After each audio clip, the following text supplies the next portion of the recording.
এ ছোটু, চশমা পরে দাঁড়িয়ে আছিস কেন?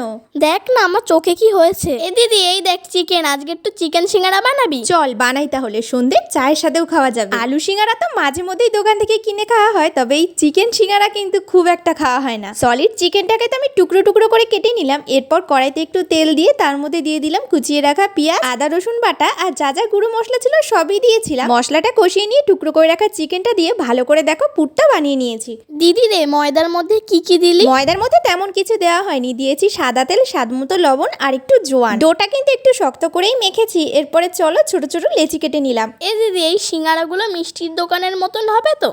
হ্যাঁ, শুধু পুরটাই আলাদা। এরপরে দেখো একটু মোটা করে লম্বা করে বেড়ে নিয়েছি। তারপরে মাঝখান থেকে ছুরির সাহায্যে কেটে এরকম তিন কোনা ভাবে মুড়ে মাঝখানে পুরটা দিয়ে দেখো সিঙ্গারা শেপ দিয়ে দিলাম। সিঙ্গাড়াগুলো ভাজার সময় কিন্তু তেলটা হালকা করে গরম করতে হবে। এরপরে তেলের মধ্যে সিঙ্গারাগুলো ছেড়ে বেশ সময় নিয়ে কিন্তু লো আঁচে ভেজে নেব। দেখেছো ভাজতে ভাজতে কালারটা কিরকম চেঞ্জ হয়ে গেছে। এরপরে তুলে নিলাম। সময় দিয়ে না ভাজলে কিন্তু মিষ্টির দোকানের মতন হবে না। দিদি রে, একটা তো সবাইকে ভেঙে দেখা।